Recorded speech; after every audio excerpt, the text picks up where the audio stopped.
was thinking, well, I'm somebody that might fill in the gaps of stuff, you know, and maybe deepen the gaps of some of the stuff you've maybe not been aware of, because we've all been on different journeys. And my journey came from,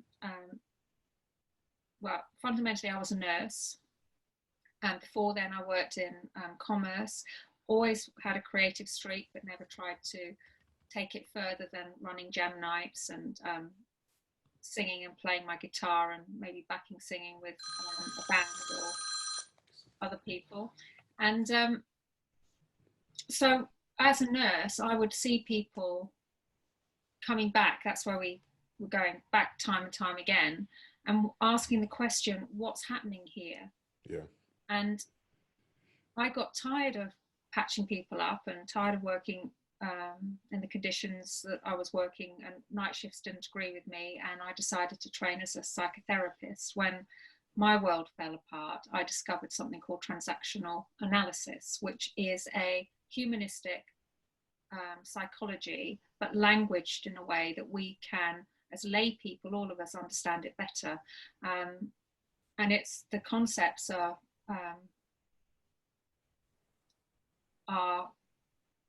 a way of simplifying very hard processes for most of us to understand. So Right. that's where my journey really started. And I watched all of us in this really thinking place and kept thinking, well, I can see that you think you've got it, but I'm aware that, you know, you're behaving in a way that means that you're hurting yourself on some level. So what is happening? There's a disconnect. And I searched out body psychotherapists within the transactional analytical world, people that were interested in that side of things. And that's where, for me, everything started to come together. And in that vein, I also studied with a lady called Babette Rothschild, trauma therapy, somatic trauma therapy. And I think those are the three main disciplines that I bring into everything I do. So we talk about affirmations, positive thinking, putting it out there and the world will reward you. But there are some people that doesn't happen for.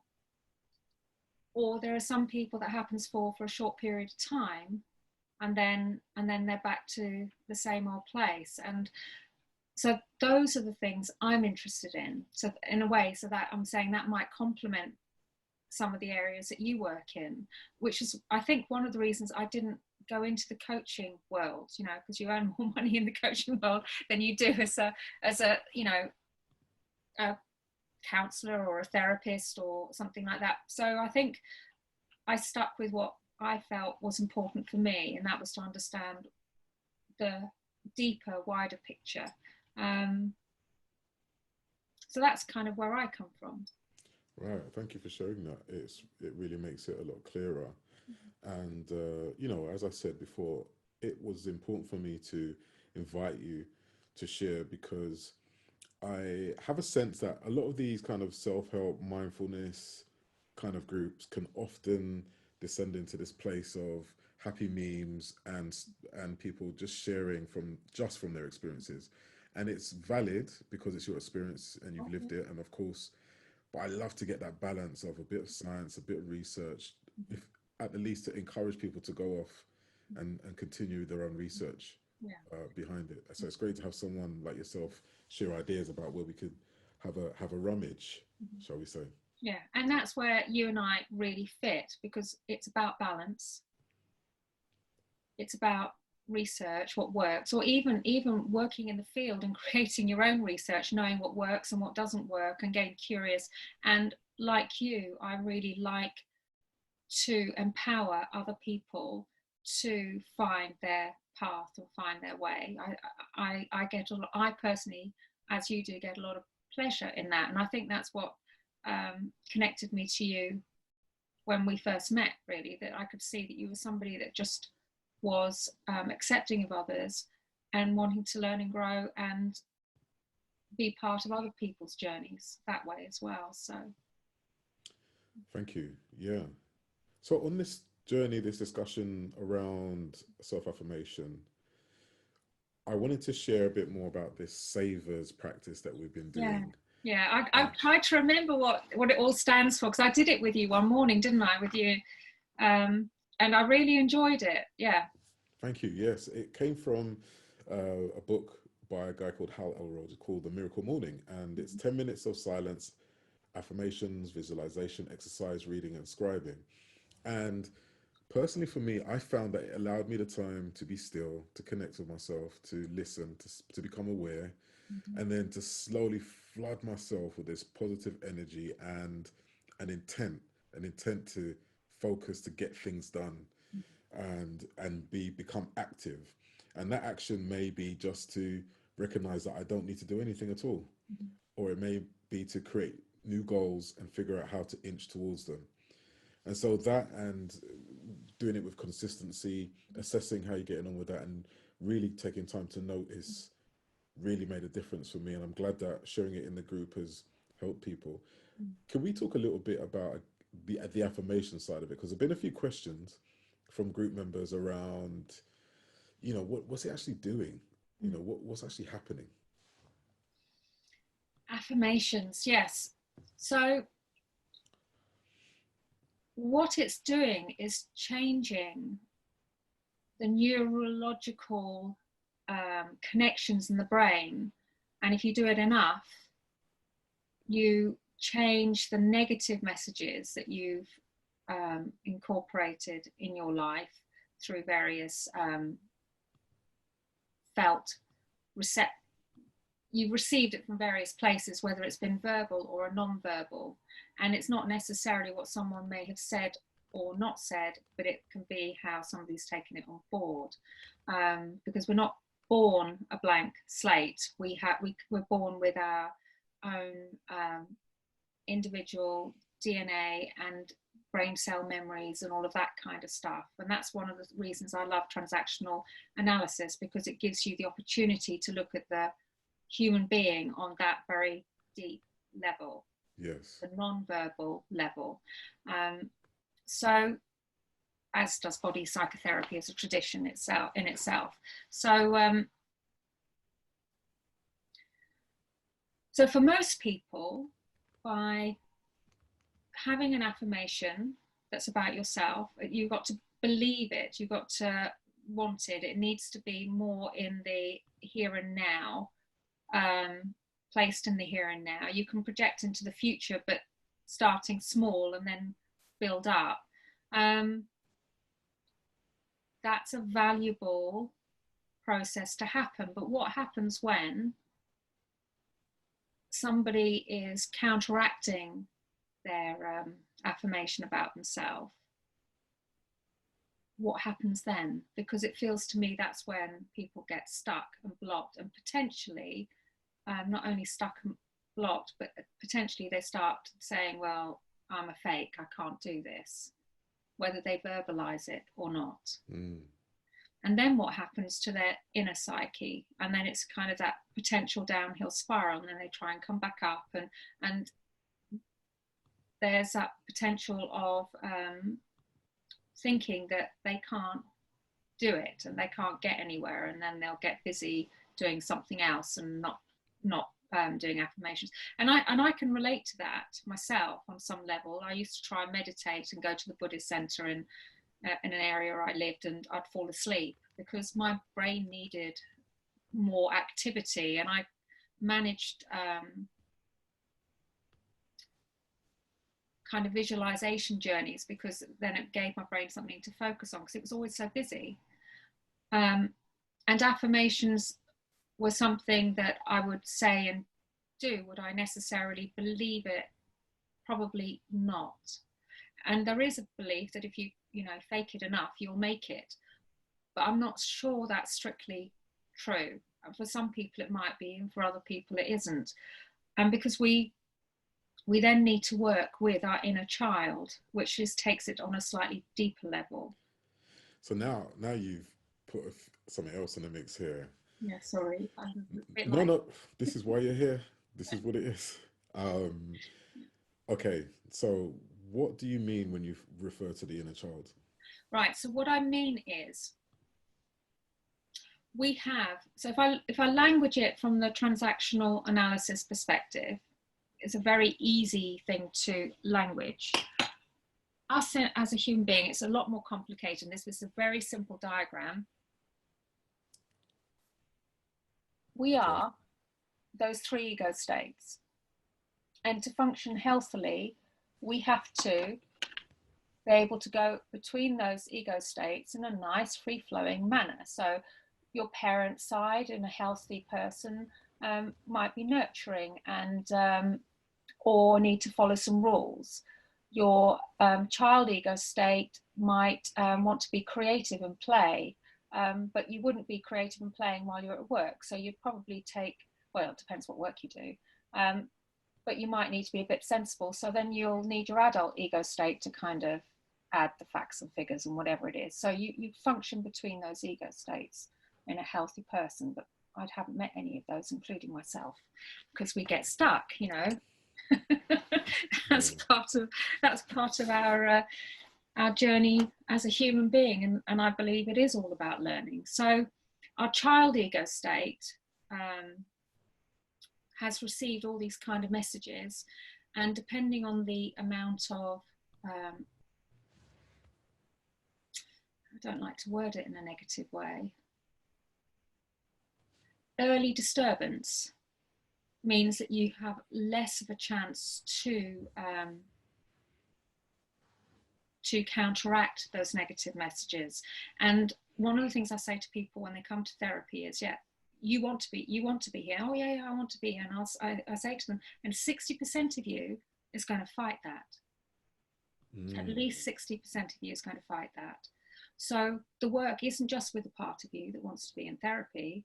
The work is with the other 60% of you that thinks therapy is dangerous, because that person has worked hard to survive this far.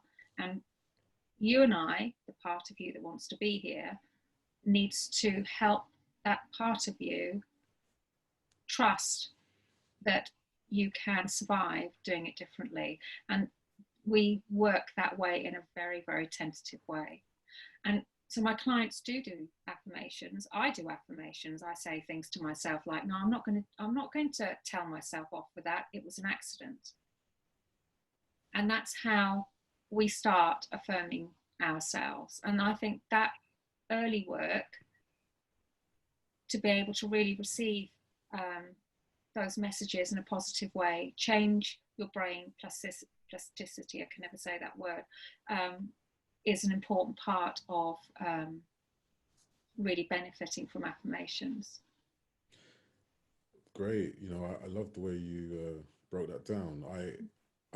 What I really enjoy about affirmations is the way that we can visualize our ultimate self, our ultimate form, and speak to it. You know, I exist in my highest energy and grow stronger every day. And, you know, just really sharing to ourselves that message and that narrative. I love the way it makes us feel. Yeah, and when I look at you now, your eyes are glowing. There's a softness around your face. Your whole body is encompassing that.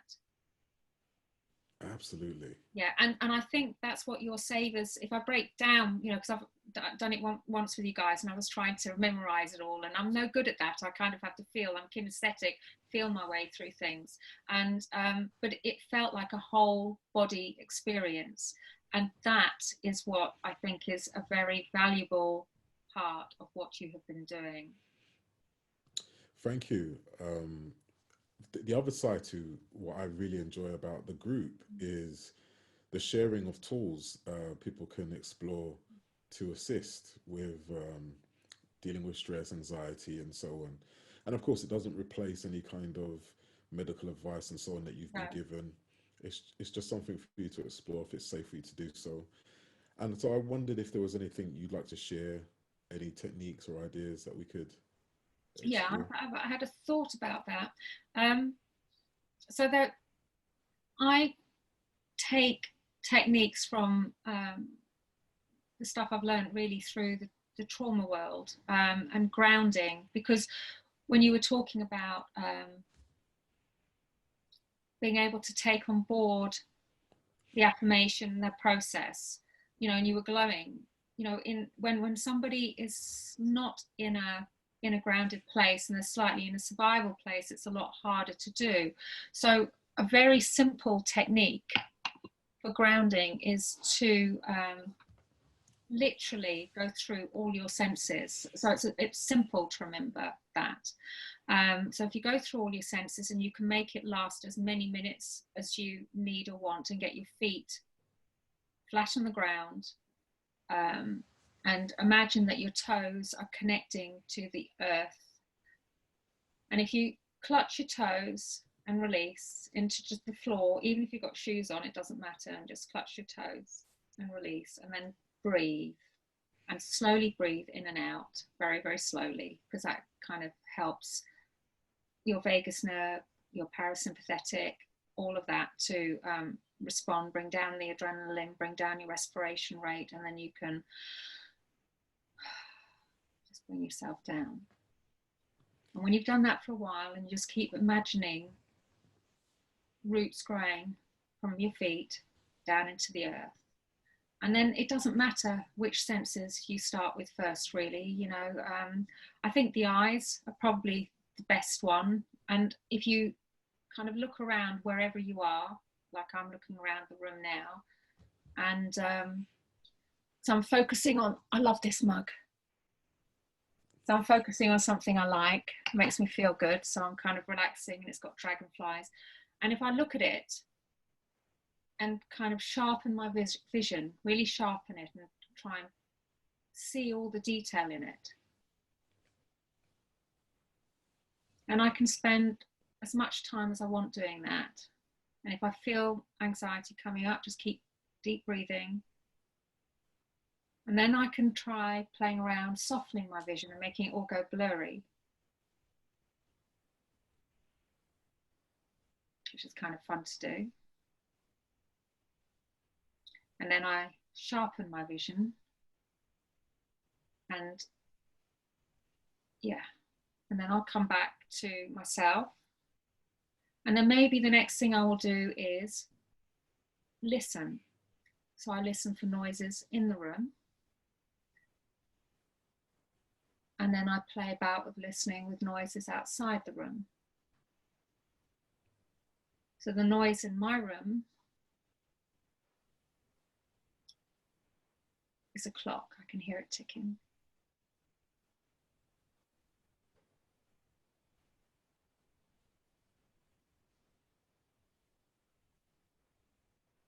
And outside the room, I can hear patters of rain on the window. And if I listen hard enough, I can hear the wind. So I could float about between those areas. And why are we doing this? What does it achieve?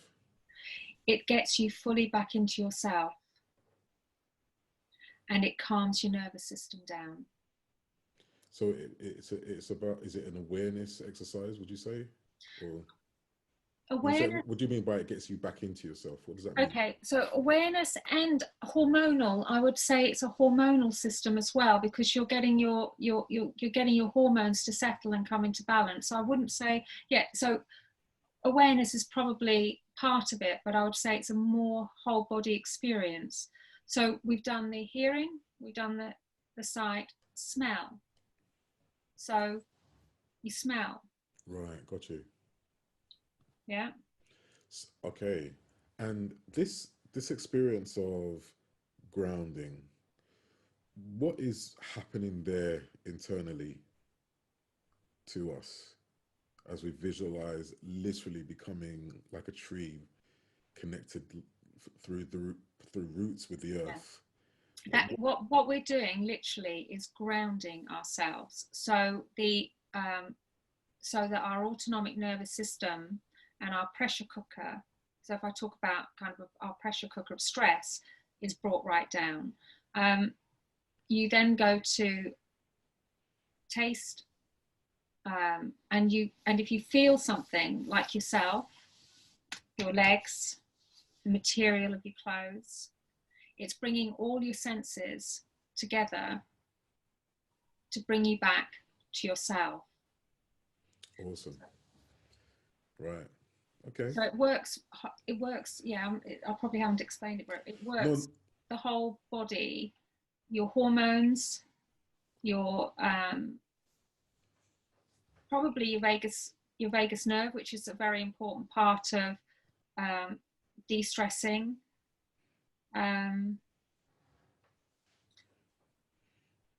It brings you to a place where you can feel yourself completely, because we often disassociate.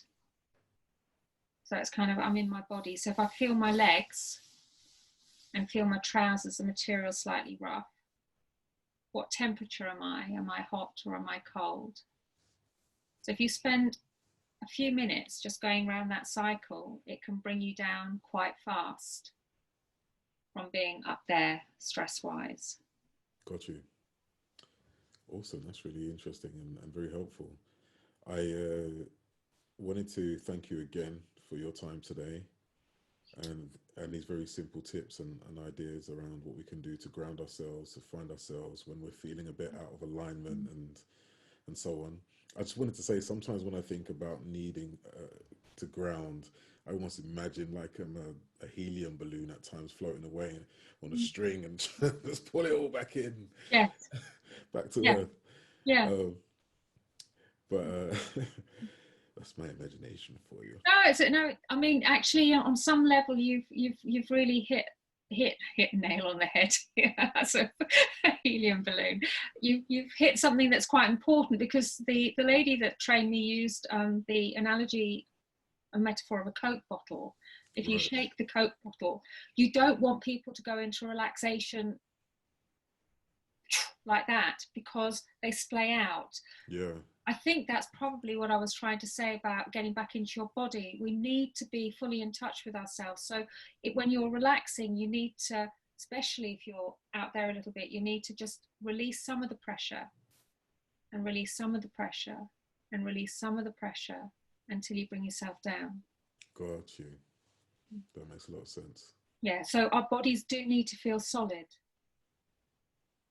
For some people, to be completely relaxed is dangerous, because they spent their life having to be alert and watchful, and so they can't go from that kind of watchful place to relaxed, because their bodies are kind of going, hey, that's really, really dangerous.